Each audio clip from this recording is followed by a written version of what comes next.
Passionate, the most merciful. It's a blessed Thursday today. We ask for the Divine Supreme Being's blessings of peace on this Thursday, which is the precursor to the weekend coming in. Today's daily random talk is on Goodbye Paxa Americana. Welcome Paxa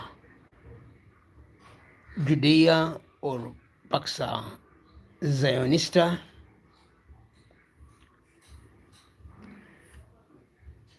Thank you for being listeners. If you like what I'm saying and what I talk in my daily random talks, please do subscribe, share, like this video to as many people as possible. I try to put it in as simple language as possible. I'm a partially visually disabled person, and I'm trying to make myself relevant and have confidence in myself. Please do help me. Share this video. What does Pax Americana mean? Pax Americana is the peace of the United States of America, which came in from this around the second after the end of the Second World War, taking over from Pax Britannia, which ran from towards the end of the 17th century to the middle of the 20th century, about when the Second World War ended, when Great Britain was the world's greatest power, both in terms of naval power, military power, and most influential power. It was the empire they say the sun never sets in. The sun started to set in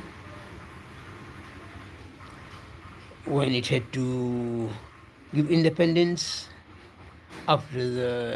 immediately after the Second World War, to the Indian colonies, which was the crown jewel of the British Empire, which was the former British India, which is currently the Republic of India, the Islamic Republic of Pakistan, and the state of Bangladesh.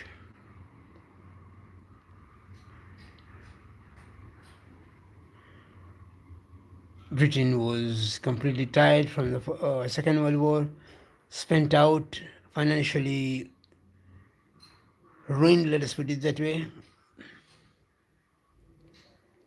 and dependent highly on the United States. The Second World War was won by the Allies only because the United States joined the war in 1942 after the Japanese attacked Pearl Harbor, and which turned the tides of the war.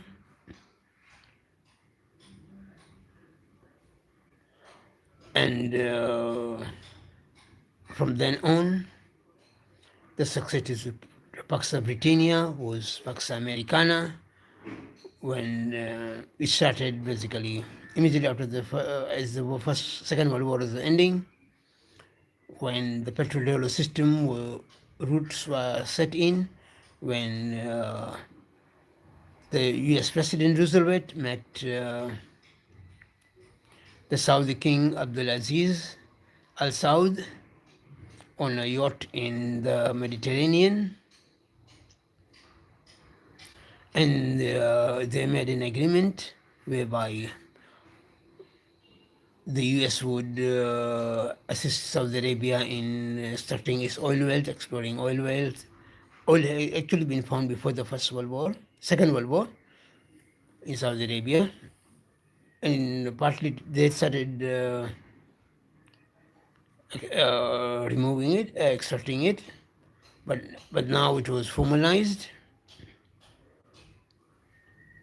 in the agreement that the oil would be sold through the company which is today known as Saudi Aramco, and the oil sales of Saudi Arabia will be in the US dollar, passing through the Federal Reserve System, which started the special relationships between Saudi Arabia and the United States, and the beginning of the petrodollar system. Then basically, eventually, and also would mean that most of the oil wealth would be invested, the surplus would be invested in the US, and which led to the US greatness far beyond its own economy would have been able to do. And it also gives Saudi Arabia, led by the Al Sauds, the backing of the Americans in the region in terms of arms, military support, military guarantees, and security guarantees. And PXa Americana started, and the final official surrender of end of PXa Britannia was in the Suez Crisis of 1956, when the Egyptian leader Gamal Abdel Nasser nationalized the Suez Canal.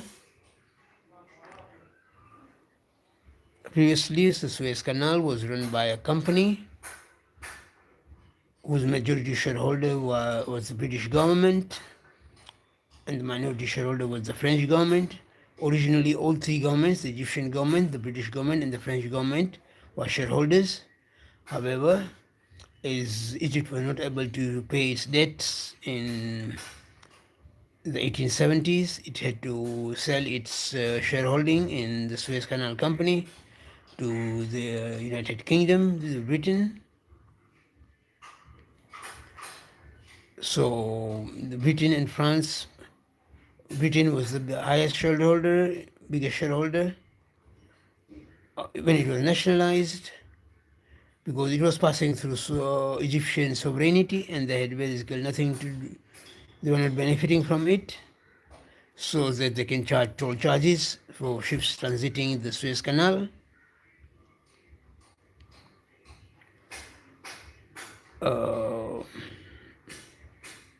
French and British, together with Israel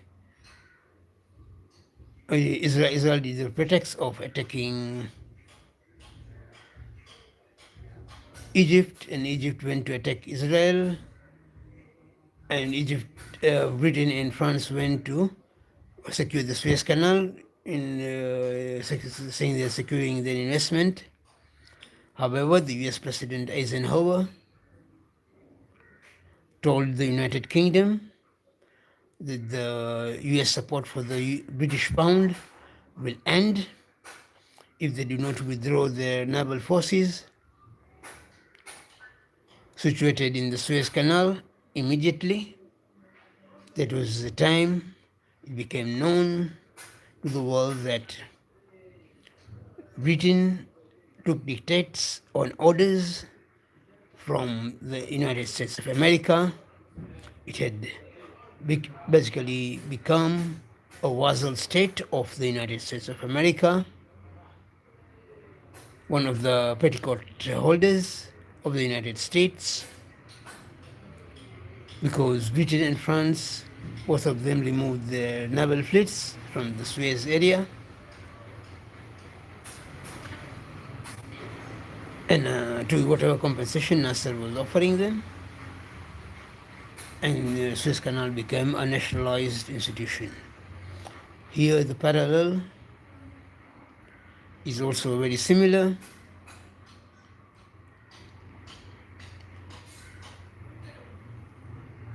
Okay, even we can say historically,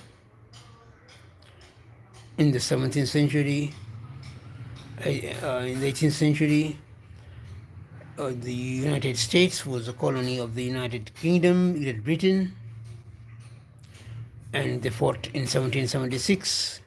They got the independence under the slogan "No taxation without representation," and the Boston Tea Party took place, and the American War of Revolution took place to remove the British from power from the colonies of the United States, the first original 13 states. So here now the roles were reversed. What was the former colonial power became a vassal state of its former colony. Today we say goodbye Pax Americana, because what seems that Israel was a state backed and funded militarily and politically by the United States of America, and the United States of America was even recently trapped into or coaxed into by Israel to attack Iran starting from the 28th of February.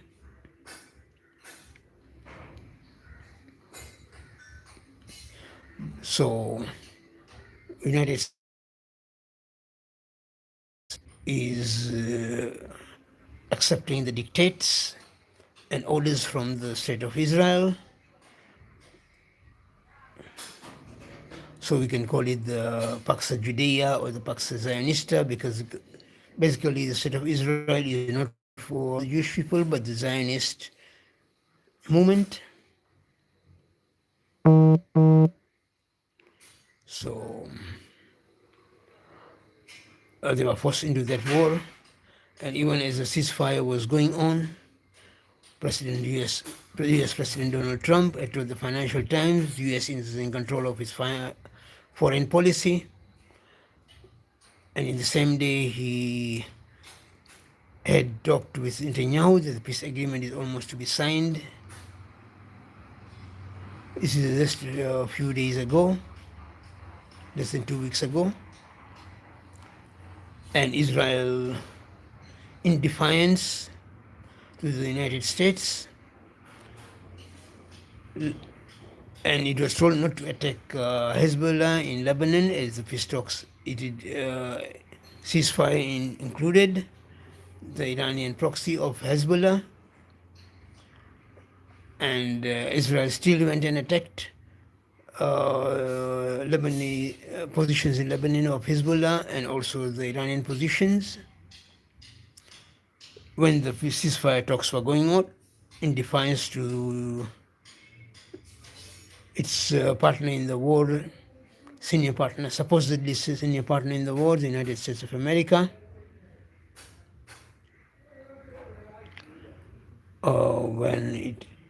So basically, the United States is unable to do anything, not even able to punish Israel, who is heavily dependent on American technology transfers, heavily dependent on American budgetary support. The main reason is the United States political class is hostage to the pro-Israel lobby, right from the House of Representatives to the Senate to the US presidency and the executive arm.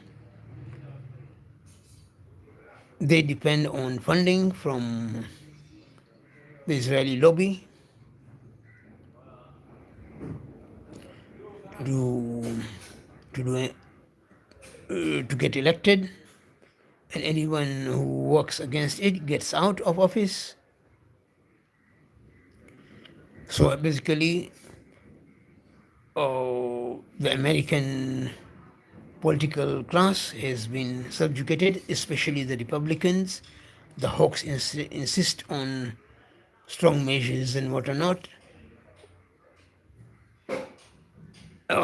and following Netanyahu's personal agenda which is divergent from the actual Israeli agenda. His agenda is his own survival, to show his brotherhood for the Israeli elections, so that he does not have to be sent to the ICC to face criminal charges for genocide against the Palestinian people.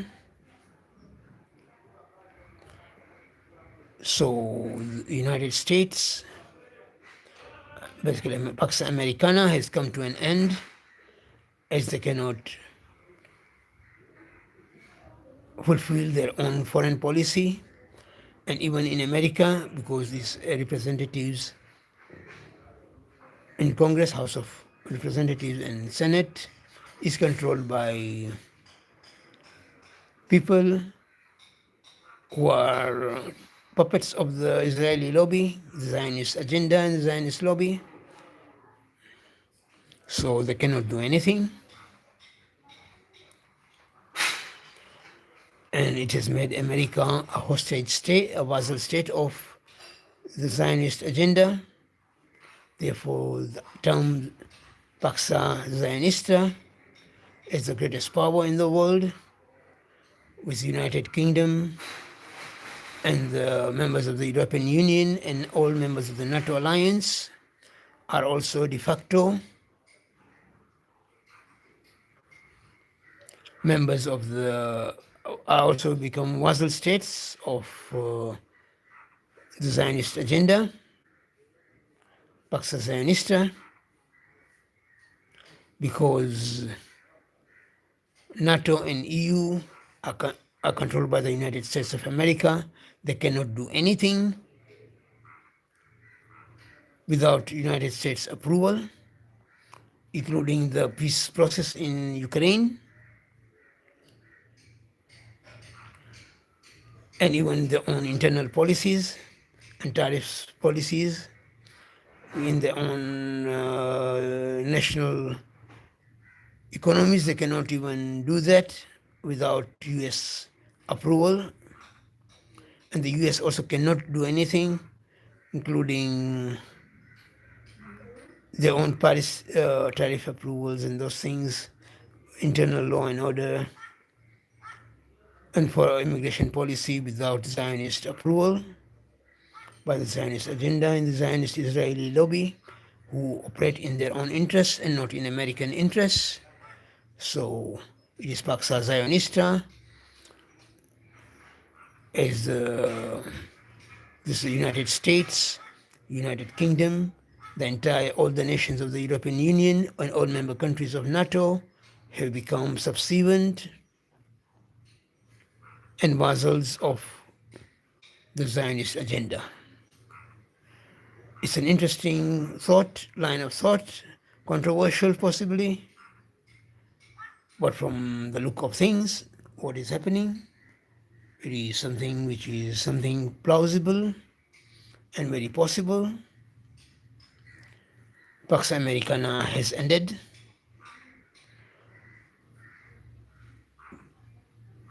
Thank you. Goodbye. Take care. May we all be blessed with a comprehensive peace agreement for the Middle East and a Middle East Economic Union, including Israel and the Gulf Arab states and Iran, and even the states of Central Asia like Kazakhstan, Tajikistan, Armenia, Azerbaijan, Pakistan. Thank you.